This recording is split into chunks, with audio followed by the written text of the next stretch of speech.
Smart city প্রকল্পের অংশ হিসেবে কলেজ টিলা জলাশয়কে ঘিরে গড়ে ওঠা নতুন পার্কটি নিয়ে বিতর্ক থামছেই না। পার্কটি উদ্বোধন হলেও মানবাধিকার কমিশনে এই নিয়ে আগে থেকে মামলা চলমান। ফলে শনিবার প্রশাসনের একদল কর্মকর্তা এবং মানবাধিকার কমিশনের প্রতিনিধিরা পার্কটি পরিদর্শনে আসেন এবং পরিস্থিতি খতিয়ে দেখেন।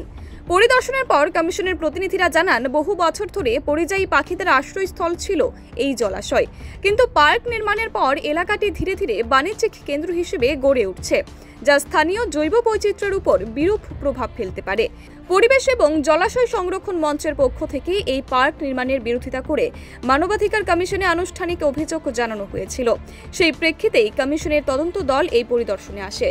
পরিদর্শনকারী দলে উপস্থিত ছিলেন মানবাধিকার কমিশনের প্রতিনিধি ছাড়াও ভূমি এবং রাজস্ব দফতর, পরিবেশ দফতর, জলাশয় সংরক্ষণ মঞ্চ সহ প্রশাসনের বিভিন্ন বিভাগের কর্মকর্তারা। তারা জানিয়েছেন, পার্কের বাণিজ্যিক কাজকর্ম, পরিবেশগত প্রভাব এবং জলাশয়ের প্রাকৃতিক ভারসাম্য প্রতিটি দিকে বিস্তারিতভাবে যাচাই করা হবে। ওয়াটার বডিজ অ্যান্ড এনভায়রনমেন্ট অর্থাৎ জলাশয় এবং পরিবেশ সংরক্ষণ মঞ্চ। তো আমরা যখন এটা প্ল্যান করা হয় তখন একটা স্টেক হোল্ডার্স মিটিং হয়েছিল এবং সেই স্টেক হোল্ডার্স মিটিংয়ে তারা সেটা বলেছিল এখানে কি কি করা হবে।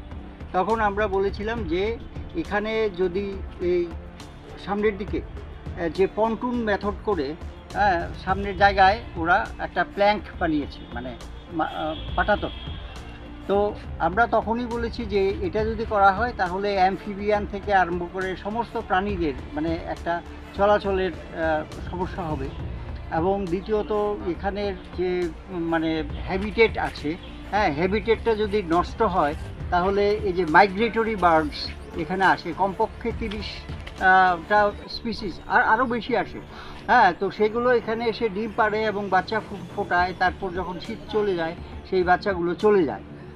তো এটা একটা মানে ন্যাচারাল হ্যাবিটেট, মানে ওই পাখিদের একটা বাসস্থান ছিল, তো সেটাকে নষ্ট করে দেওয়া হয়েছে। তারপর এই জায়গাটাতে একটা ব্যাট জোন মানে বাদুর তো একটা এক্সটিংক্ট স্পিসিস হয়ে গেছে এখন। তো এই বাদুরগুলো এই জায়গাটাতে এখন আর থাকতে পারছে না। এই যে এত বড় আর্টিফিশিয়াল একটা এস্টাবলিশমেন্ট হয়েছে এর ফলে। আর এই যে মাঝখান দিয়ে একটা ব্রিজের মতো করা হয়েছে আপনাদের, সেটা হচ্ছে মানে সবচেয়ে খারাপ। কারণ জলটাকে বিভাজিত করা হয়েছে, এবং যার ফলে মানে একটা মহা সমস্যা হয়েছে।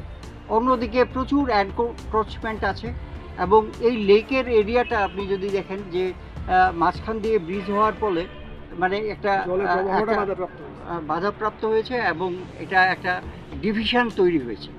তো আমরা এটা বলেছিলাম যে ঠিক আছে, ডেভেলপমেন্ট করলেও মানে এই যে ব্যাট জোন মানে বাদুরদের যে বাসস্থান বা মাইগ্রেটরি বার্ড, তারা যে এখানে আসবে তাদের বাসস্থানগুলোকে ভালো করে সুন্দর করে রাখার দরকার। তারা সেটা রাখেনি। আর ওই যে পন্টুন মেথড করে যে ওরা পাটাতনের মতো করেছে, তো সেখানেও কিন্তু এই সমস্যাগুলো হয়েছে।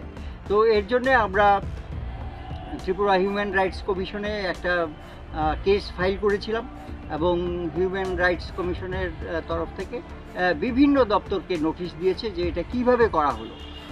তো সেই কারণে আজকে এটা একটা সার্ভে করা হচ্ছে। ল্যান্ড অ্যান্ড রেভিনিউ ডিপার্টমেন্ট থেকে সার্ভেটা করা হচ্ছে। তো সেটা করে সেটা তারা রিপোর্ট দেবে। তো এই কারণেই আমরা এখানে এসেছি। পরিচয়টা